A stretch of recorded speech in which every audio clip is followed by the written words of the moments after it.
Hello दोस्तों, GMD educational group में आपका स्वागत है।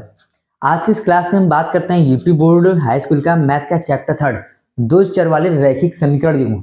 इस चैप्टर का क्वेश्चन हमारे बोर्ड पे लिखा हुआ है जिसमें हमें तुलना करके ज्ञात करना है कि क्या निम्न समीकरण युग्म द्वारा निरूपित रेखाएं एक बिंदु पर प्रतिच्छेद करती हैं, समांतर हैं कि संपाती हैं। यानी हमारे पास ऐसे कुछ इस प्रकार से दो समीकरण दिए रहेंगे हमें, और हमें उसकी तुलना इस फॉर्मूले पे करनी है।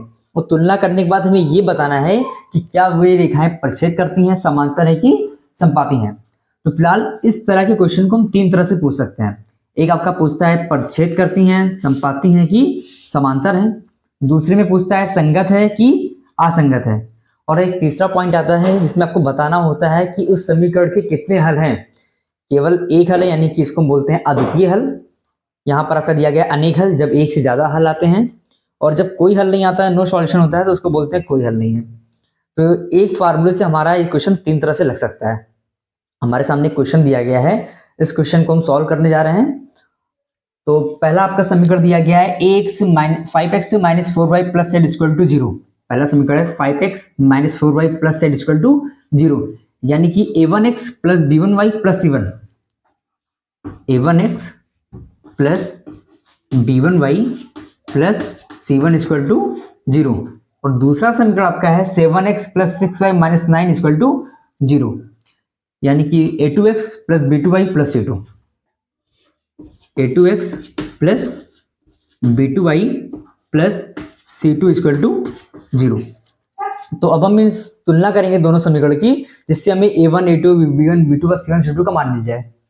तो हमारा फार्मूला स्टार्ट होता है पहला a1 अपॉन a2। सबसे पहले हम a1 अपॉन a2 लेते हैं।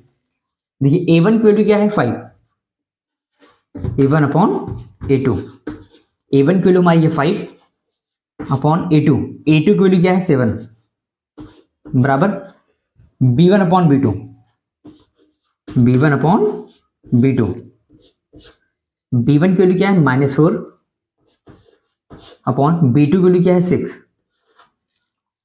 सबसे पहले हम a और b की तुलना करेंगे। अगर a और b दोनों आपस में बराबर आएगा तब हमें c1 अपॉन c2 पे जाना है, नहीं तो हमारा यहीं पे आंसर आ जाएगा। तो जैसा कि आप देख सकते हैं यहाँ 5/7 है, यहाँ पे -4/6 है। अगर इसको हम काटते भी हैं तो दो दूनी 4 2 6, मतलब काटने के बाद भी ये हमारा बराबर नहीं आएगा।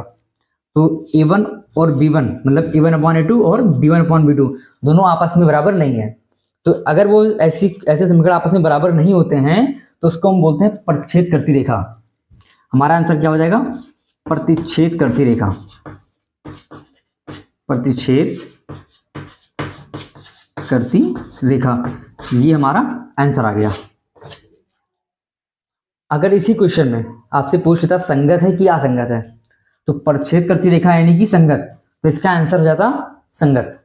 या अगर इस तरह के कोई सी भी क्वेश्चन में आपसे पूछा जाएगा कि इसके कितने हल हैं, तो अगर a1 और b1 मतलब a1 अपॉन a2 और b1 अपॉन b2 आपस में बराबर नहीं है तो इसके केवल एक हल है, जिसको बोलते हैं अद्वितीय हल। तो इस प्रकार से इस क्वेश्चन को हम तीन तरह से मतलब इसके तीन तरह के आंसर आ सकते हैं। तो आशा करते होंगे आपको ये क्वेश्चन समझ में आया है, और इसी तरह के क्वेश्चन आपके बुक और क्वेश्चन में दिया गया है, आप उसको ट्राई कीजिए। और किसी क्वेश्चन में अगर आपको कोई डाउट आता है तो आप कमेंट सेक्शन से मुझसे पूछ सकते हैं। Thank you.